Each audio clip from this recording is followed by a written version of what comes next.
Welcome back students. मेरा नाम है नितिन कौर गुप्ता और आप देख रहे हैं अपना चैनल एन स्क्वायर कोचिंग्स।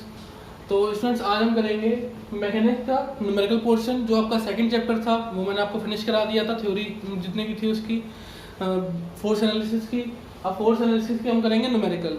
तो देखिए, न्यूमेरिकल बहुत ज़्यादा इंपॉर्टेंट है आपके लिए, क्योंकि आपका यहाँ से बेस बनेगा।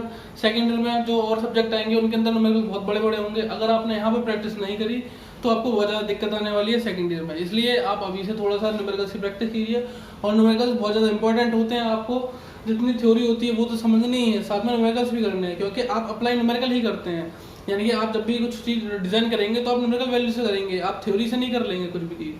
तो बहुत ज़्यादा इंपॉर्टेंट रहेगा आपके लिए। तो प्लीज़ वीडियो को पूरा देखिए, और एक ये रिक्वेस्ट है कि वीडियो को प्लीज़ पूरा देखा कीजिए। आप क्या करते हैं, आपने 1 या 2 मिनट तक वीडियो देखी, आपको समझ में आया और नहीं आया, आप क्या करेंगे, ना तो कमेंट करेंगे ना कुछ करेंगे, आप वीडियो को स्किप कर देते हैं, बंद करके चले जाते हैं। आप प्लीज़ वीडियो को पूरा देखिए। अगर आप वीडियो को पूरा देखेंगे तभी आपको फुल नॉलेज मिलेगी। तो चलिए शुरू करते हैं। आपका पहला क्वेश्चन, तो आपका क्वेश्चन नंबर 1 आपकी स्क्रीन पर आ चुका होगा। तो देखिए, क्वेश्चन नंबर 1 क्या कहता है आपसे कि two forces of magnitude 20 newton and 10 newton are acting at a point. यानी किसी बिंदु पर 20 न्यूटन और 10 न्यूटन के दो बल कार्य कर रहे हैं। The angle of inclination between two forces is 60 degree. और उन दोनों के बीच का जो कोण है वो है 60 डिग्री, यानी कि 60 अंश का कोण है। डिटरमाइन द रिजल्टेंट फोर्स, यानी कि अब हमें क्या करना है, परिणामी निकालना है। व्हेन, यानी कि जब both forces are in tension, यानी कि दोनों बल किस में हो, तनाव की स्थिति में हो। और 10 newton force is in compression whereas 20 newton force in tension, यानी कि 10 न्यूटन का बल संपीड़न का हो और 20 न्यूटन का बल तनाव में हो। तो देखिए, मैं आपको आज एक जो कुछ चीज बच गई है वो आपको बताता हूँ। देखिए, दो तरीके के फोर्स होंगे। एक होगा कंप्रेसिव फोर्स और एक होगा टेंसाइल फोर्स। ठीक है, इसको बोलेंगे हम कंप्रेसिव, जिसको बोलते हैं हम संपीड़न, और इसको बोलते हैं हम टेंसाइल बोलते हैं, टेंशन फोर्स बोल देते हैं। तो इसको बोलते हैं हम तनाव बल। तो देखिए, हमेशा याद रखिएगा, जो संपीड़न बल होता है वो क्या होता है, बॉडी के पास में आता है, बॉडी की तरफ आता है। और टेंसाइल फोर्स क्या होता है, वो फोर्स जो बॉडी से बाहर जाता है। अगर आपको इसकी परिभाषा देनी होगी तो क्या करेंगे हम, कंप्रेसिव फोर्स वे बल है जो किसी पिंड के अणुओं के मध्य की दूरी को कम करना चाहें। तो देखिए, जब हम इसको कंप्रेस करेंगे तो क्या होगा, ये छोटा हो जाएगा। तो इसका मतलब क्या होगा, कंप्रेस हो जाएगा, यानी कि ये इसके जो अणु होंगे वो पास आ जाएंगे, अणु जो होंगे वो पास आ जाएंगे। और टेंसाइल फोर्स हमारा अपोजिट होगा। टेंसाइल फोर्स में जब वस्तु पर दो तनाव बल लगेंगे, तो वस्तु के अणु के मध्य का जो दूरी है, अंतराणविक दूरी है, वो क्या होगी, बढ़ने की कोशिश करेगी। तो यहाँ से आपको समझ में आया होगा। और ये चीज जरूर याद रखनी है आपको, कंप्रेसिव फोर्स में बॉडी की तरफ आता है और टेंसाइल फोर्स में बॉडी से दूर जाता है। तो देखिए, आपको क्वेश्चन में क्या क्या दिया गया है वो हम लिख लेते हैं। देखिए, फर्स्ट फोर्स, यानी कि हम अगर P लिख लें तो कितना मान लेंगे, P होगा आपका 10 न्यूटन, ये दिया गया है आपका। फिर Q दिया गया है 20 न्यूटन, सही है। उसके बाद थीटा जो दिया गया है, ये दिया गया है 60 डिग्री, ठीक है ना, 60 डिग्री दिया गया है, ये दिया गया है थीटा, ठीक है। तो उसको हम क्या करेंगे, जो लॉ ऑफ पैरेललोग्राम था, जो आपका समांतर चतुर्भुज का नियम था, बलों के समांतर चतुर्भुज का नियम, उसके सहायता से हम इसको सॉल्व कर सकते हैं। लेकिन आपको क्या याद रखना है कि उसने कंडीशन क्या दे रखी है। तो पहली कंडीशन में दे रखा है उसने कि दोनों बल किसमें हो, टेंसाइल हो, दोनों फोर्सेस कैसे हो, टेंसाइल, यानी कि तनाव के बल हो।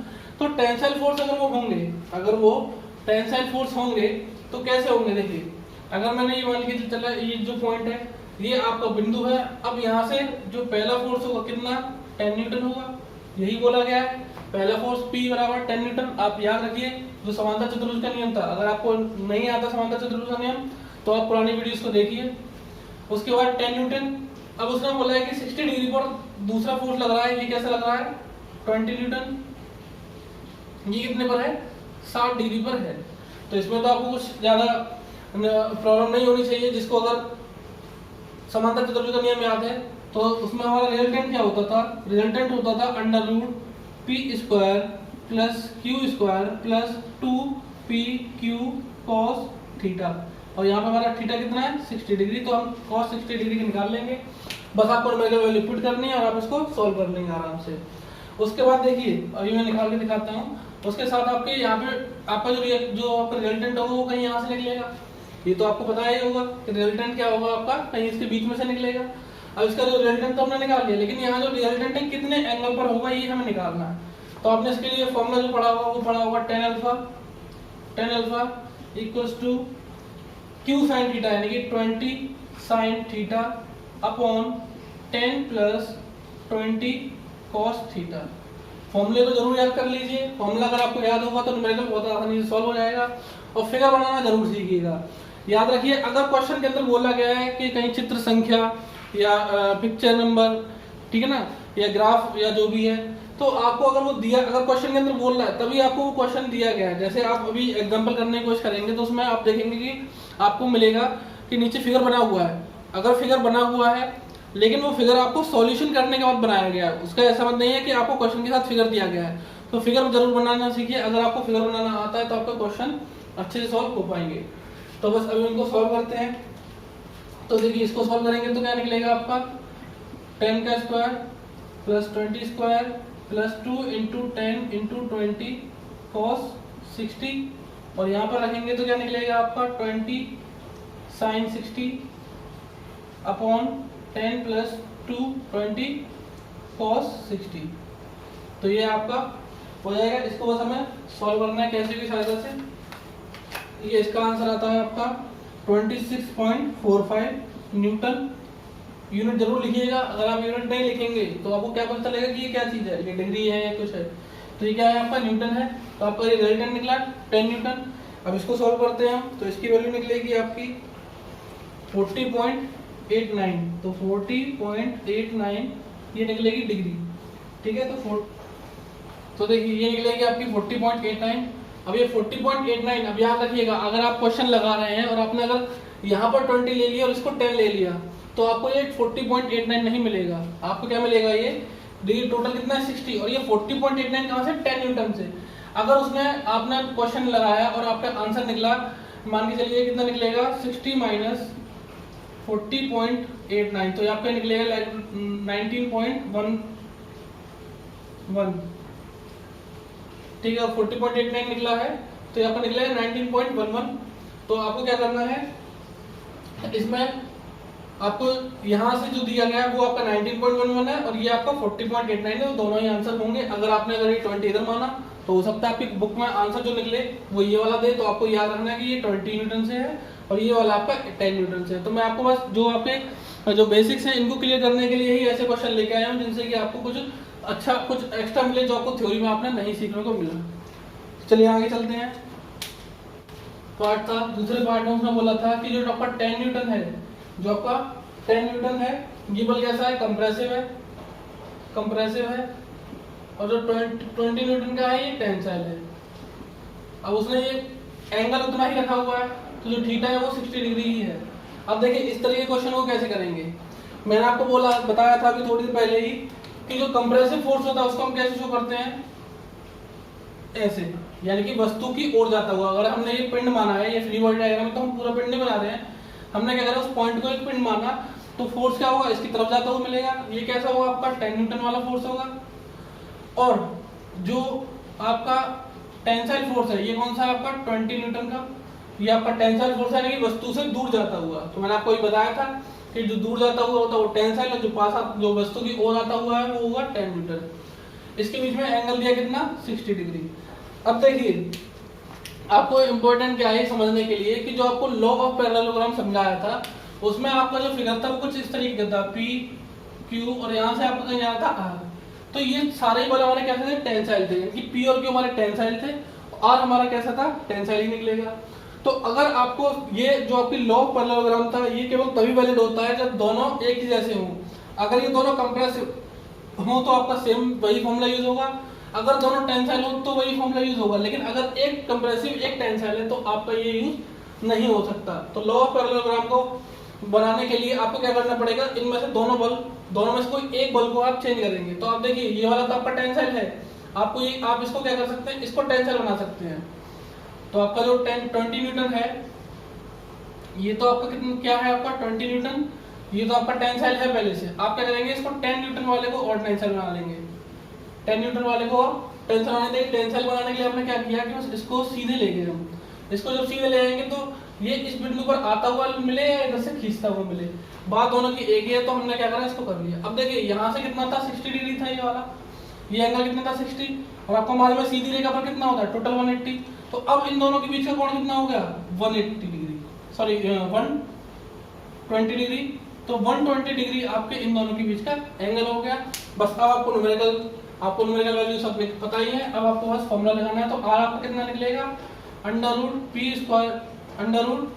Square plus 20 square plus 2 into 10 into 20 into cos 120, ये आपका निकलेगा रिजल्टेंट इसका।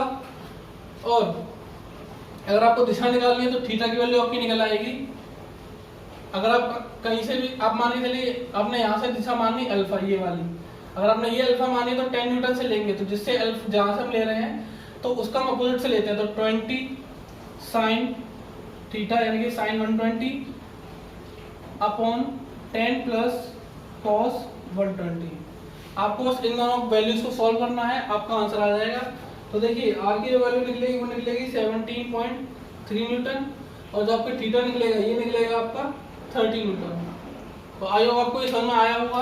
और जो दूसरा क्वेश्चन है उसमें बोलता है कि a force of 50 newton is required to open a hinge door, यानी किसी कब्जेदार दरवाजे को खोलने के लिए 36 बल अगर हम लगाते हैं तो 50 न्यूटन का बल लगाना पड़ता है, ठीक है।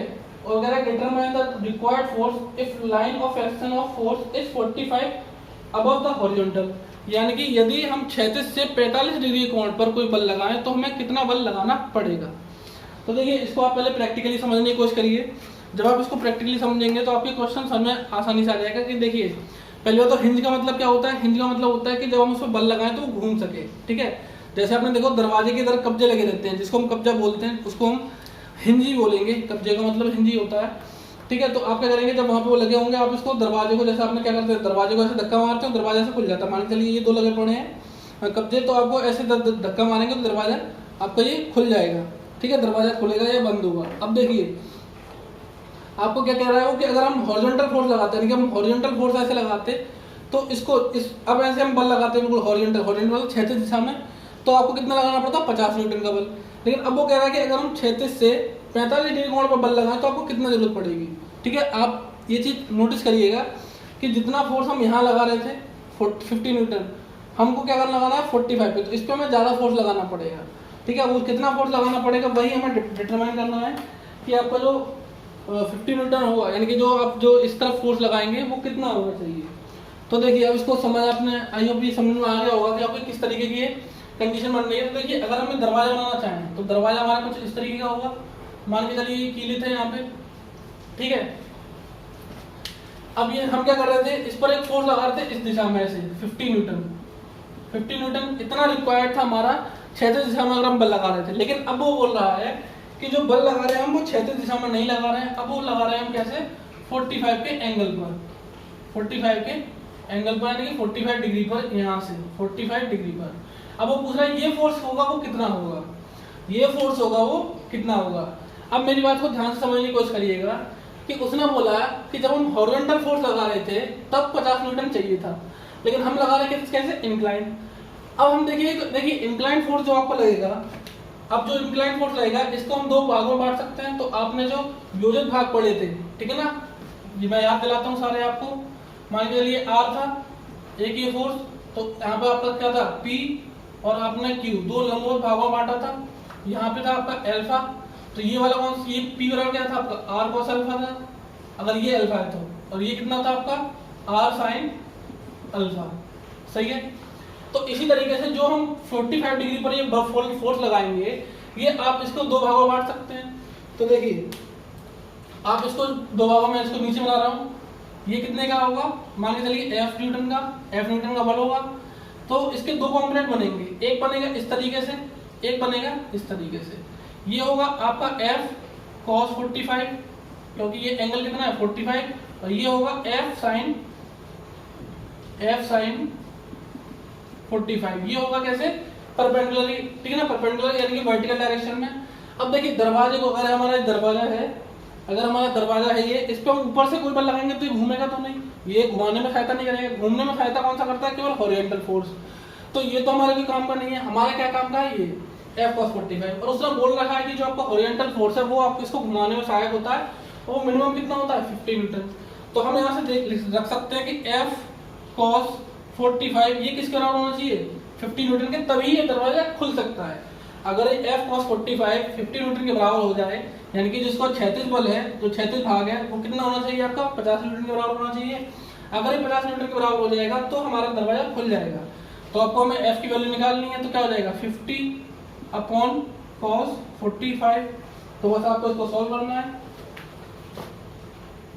50 डिवाइडेड बाई cos 45, तो इसकी वैल्यू आ जाएगी 70.71 न्यूटन।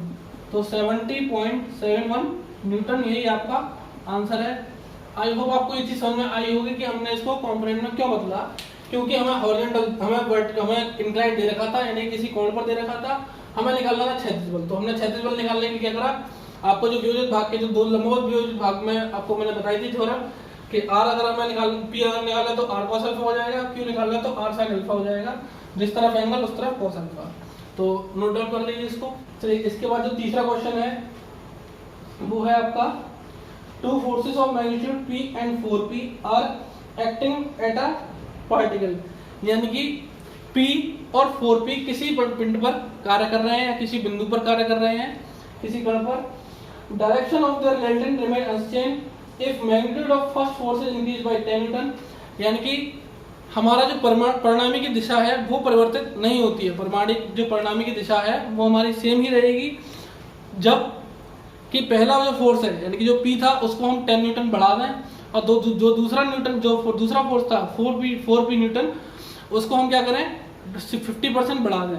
तो अगर हम इन दोनों को बढ़ा दें तब भी हमारा ये कह रहा है कि जो डायरेक्शन ऑफ रिजल्टेंट है, यानी कि परिणामी की जो दिशा है वो चेंज नहीं होती। तो चलिए करते हैं। देखिए उसने क्या बोला है कि पहले हमारा क्या है? एक P लग रहा है, एक फोर्स लग रहा है P, और दूसरा लग रहा है 4P। सही है।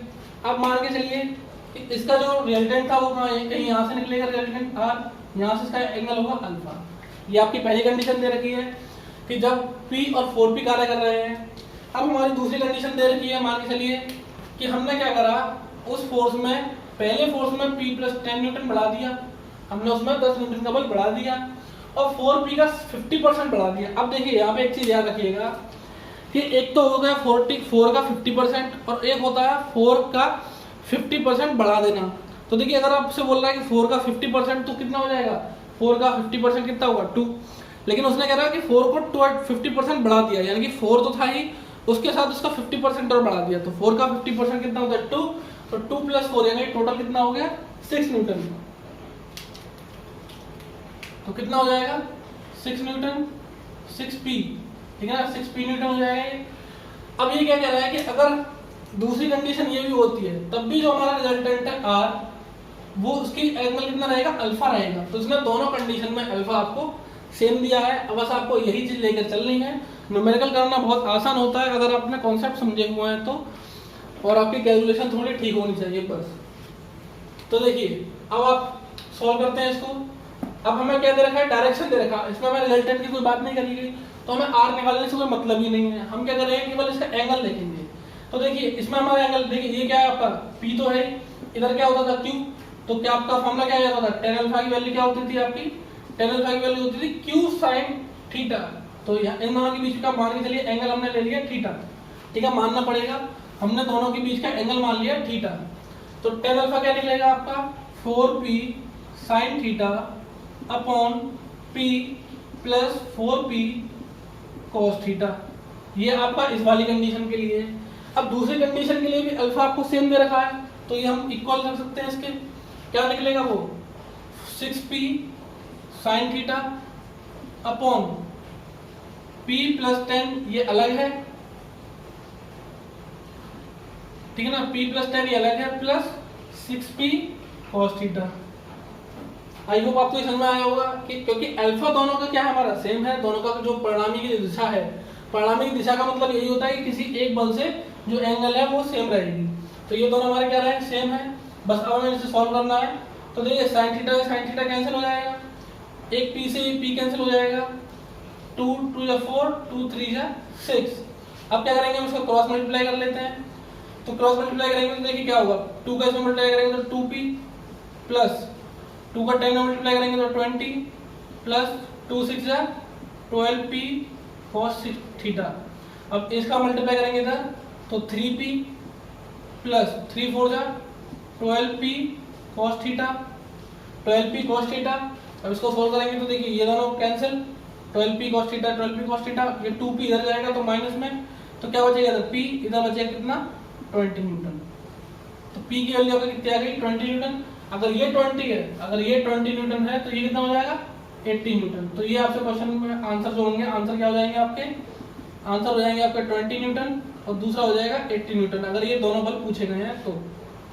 आई होप आपको क्लियर हो गया होगा हमने ऐसा क्यों किया। तो देखिए जो आपका फोर्थ क्वेश्चन है वो है a body of weight 200 newton is supported by two strings of length 3 metre and 4 metre. तो देखिए क्या कह रहा है कि एक 200 न्यूटन की कोई बॉडी है, यानी कि कोई पिंड है 200 न्यूटन का, जो दो डोरियों से संभाला हुआ है या दो डोरियों से लटका हुआ है, तीन, जिसकी लंबाई कितनी है 3 मीटर और 4 मीटर।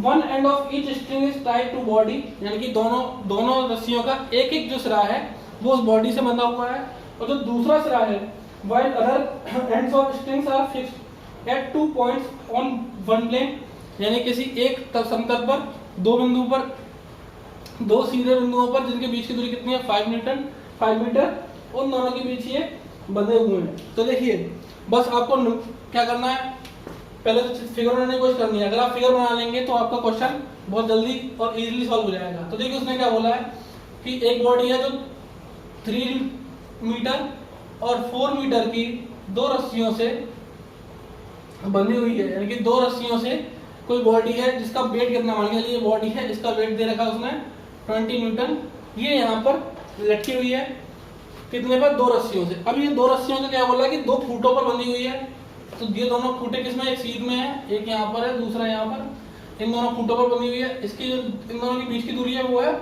5 मीटर, ठीक है। अगर आप फिगर बना लेंगे तो आपको कोई भी दिक्कत नहीं आने वाली क्वेश्चन के अंदर।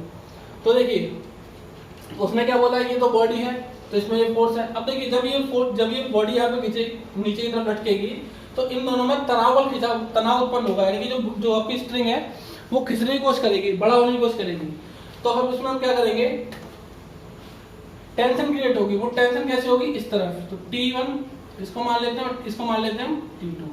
अब हमेशा याद रखिएगा कि जब हम किसी स्ट्रिंग में अगर हम टेंशन दिखाते हैं तो हम क्या करते हैं, दोनों साइड दिखाते हैं इस तरीके से। अगर मान के चलिए जैसे ये पुली है, ठीक है ना, इस पुली को मैं यहाँ से पकड़ खींच रहा हूँ, अगर यहाँ पे ये पुली है, इस पुली पर एक रस्सी लपटी हुई है और मैं इस रस्सी को खींच रहा हूँ, तो एक टेंशन इस तरफ से क्रिएट होगी, एक टेंशन इस तरफ से क्रिएट होगी। तो हम क्या करेंगे, प्रत्येक बॉडी के बाहर जाते हुए दिखाई देंगे।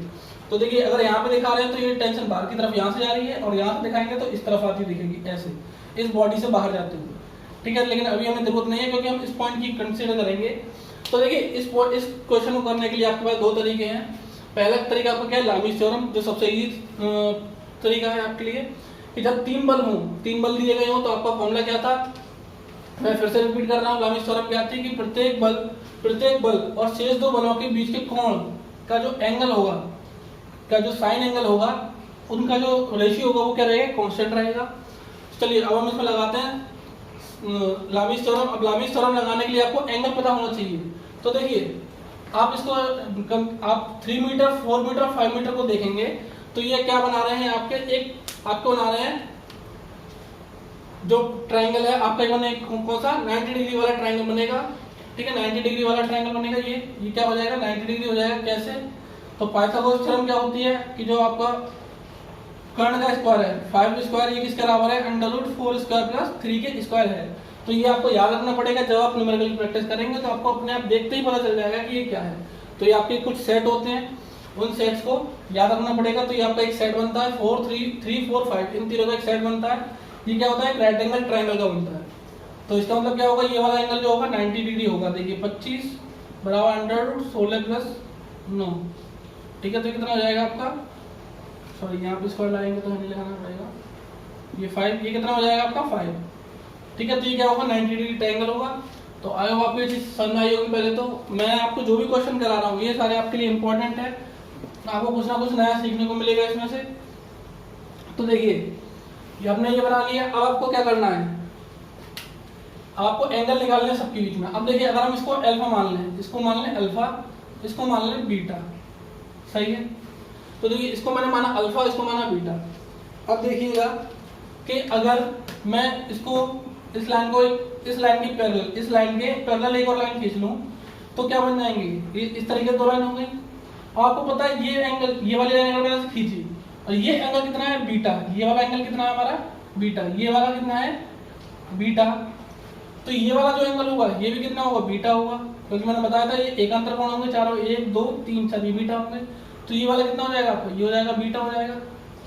ठीक है, और अगर ये अल्फा है, ठीक है ना, तो अगर मैं इसको और आगे बढ़ाता हूँ, अगर इस तरीके से मैंने लाइन खींची तो ये अल्फा है, कौन सा सॉरी, ये वाला अल्फा है, तो ये भी अल्फा होगा, ये भी अल्फा होगा और ये भी अल्फा होगा। तो ये चारों कोण अल्फा होंगे। तो यहाँ से हमारा क्या निकलेगा, देखिए अगर हम ये इन दोनों को छोड़ दें तो ये अल्फा है, ये भी अल्फा होगा। तो इस तरीके से यहाँ अल्फा है तो ये भी कैसा हो जाएगा, अल्फा हो जाएगा। जब ये अल्फा हो जाएगा और आपको मालूम है ये कैसी है, डायरेक्ट ये परपेंडिकुलर है इस पर, तो ये कितना हो जाएगा 90, और ये भी क्या हो जाएगा आपका 90, सही है। आई होप आपको ये चीज क्लियर हुई होगी कि कैसे आपने एंगल निकाले, ये आपने निकाले एकांतर कोण से। तो देखिए अब देखते हैं, अगर हम क्या चले, पहला फोर्स हमारा कौन सा है 20 न्यूटन, 200 न्यूटन, 200 न्यूटन आपका पहला फोर्स अपॉन साइन। देखिए 200 न्यूटन किसका है आपका ये, तो बचे कौन से कोण, बचे कौन से बल T1 और T2। अब ये T1 और T2 के बीच का एंगल कितना हमारा साइन 90, सही है, ये हमने लगा लिया। दूसरा हमारा T1, दूसरा फोर्स हमारा कौन सा T1। T1 अगर हम लेंगे तो एंगल किसके बीच का लेंगे, T2 और ये 200 न्यूटन वाले का। तो इन दोनों के बीच का एंगल कितना, देखिए ये अल्फा है और ये 90, तो टोटल कितना हो गया साइन 90 प्लस अल्फा, समझ में आ गया होगा आपके। फिर हमारा T2 अगर हम ले रहे हैं तो T1 और 200 न्यूटन के बीच का कोण लेंगे तो ये कितना आपका, ये बीटा है, ये टोटल कितना हो गया साइन 90 प्लस बीटा। अब आपको पता है 90 प्लस बीटा क्या होता है cos बीटा। तो 200 न्यूटन बराबर कितना हो जाएगा T1 अपॉन cos अल्फा, और ये कितना हो जाएगा आपका T2 अपॉन cos बीटा। तो यहाँ से T1 की वैल्यू कितनी आएगी आपकी 200 cos अल्फा, 200 cos अल्फा, और T2 की वैल्यू आ जाएगी 200 cos बीटा। अब देखिए cos अल्फा cos बीटा निकालें कैसे हम, तो cos अल्फा cos बीटा निकालने का तरीका ये है, आपको एक ट्रायंगल बनना मालूम है, अगर इसमें हम क्या लगा दें cos अल्फा लगा दें तो cos अल्फा कितना निकल आएगा आपका, cos अल्फा हो गया बेस अपॉन हाइपोटेन्यूज, तो कितना हो जाएगा 4/5, और cos बीटा की वैल्यू कितनी आएगी आपकी 3/5। ठीक है, अगर हम इसको लेंगे तो ये आपका क्या हो जाएगा परपेंडिकुलर, ये हो जाएगा आपका बेस और ये हो जाएगा हाइपोटेन्यूज, तो 3/5। तो आपको इसमें सॉल्व करना है 200 इनटू cos अल्फा की वैल्यू निकली हमारी 4/5 और ये 200 इनटू 3/5, तो इसकी वैल्यू निकलेगी आपकी 120 और इसकी वैल्यू निकलेगी आपकी 160। आयो आपको ये समझ में आया होगा न्यूटन्स में, तो ये भी आपको यूनिट्स जरूर लिखनी है। तो आयो आपको ये चीज समझ में आया होगा हमने लामीस थ्योरम इसमें कैसे लगाए। तो आज की वीडियो में इतना ही। अब हम इसका सेकंड पार्ट बनाएंगे। सेकंड पार्ट में आपको थोड़े से टफ क्वेश्चन मिलेंगे, ये आपके इजी क्वेश्चन थे, ठीक है ना। ये आपके क्वेश्चन एग्जाम में आने के बहुत चांस होते हैं, और ये आपके यहाँ के साथ साथ आपके जो कॉम्पिटिटिव एग्जाम होंगे उसमें भी बहुत जल्दी आते हैं, क्योंकि ये जल्दी सॉल्व हो जाते हैं। ये आपको सॉल्व बताने के चक्कर में इतना टाइम लग रहा है, नहीं तो आप जब इसको खुद सॉल्व करने के लगेंगे, आप जब खुद प्रैक्टिस करेंगे तो ये आप 2 मिनट के अंदर सारा क्वेश्चन निकाल लेंगे सारे के सारे। तो आई होप आपको वीडियो समझ में आई होगी, न्यूमेरिकल्स आपके समझ में आए होंगे। और अगर आपको वीडियो पसंद आ रही है तो प्लीज़ वीडियो को लाइक कीजिए, चैनल को सब्सक्राइब कीजिए और अपने दोस्तों के साथ ज़रूर शेयर कीजिए। और अगर आपको ये लग रहा है, देखिए मैं आपको एक चीज़ और क्लियर करना चाहूँगा कि कई लोगों को ऐसा लग रहा है कि एग्ज़ाम नहीं होंगे, फर्स्ट ईयर के एग्ज़ाम नहीं होंगे। तो देखिए अभी कोई ऐसी ऑफिशियल जो नोटिफिकेशन है वो कोई नहीं आई है, तो आप प्लीज़ अपना पढ़ते रहिए। और अगर आपको यही पता चल जाए कि हमारे एग्जाम नहीं होंगे, फिर भी आपको पढ़ना बहुत ज़रूरी है, क्योंकि अभी सेकंड ईयर में आप पढ़ेंगे स्ट्रेंथ ऑफ मटेरियल्स या मैकेनिक्स ऑफ सॉलिड, तो उसमें आपकी जो न्यूमेरिकल्स हैं ये बहुत ज़्यादा इंपॉर्टेंट होंगे। इन्हीं न्यूमेरिकल्स को जब आप करोगे तो वही आगे आके थोड़े से बड़े हो जाएंगे। और जब आप बड़े करेंगे, आप डायरेक्ट अगर आपने ये नहीं किए और आपने डायरेक्ट मॉस के क्वेश्चन लगाने शुरू कर दिए या सॉम के क्वेश्चन लगाना शुरू कर दिए, तो आपको फिर डर लगने लगेगा। तो इसीलिए आपको क्या करना है, न्यूमेरिकल्स को सॉल्व करना है। तो इतना ही आज की वीडियो में, धन्यवाद।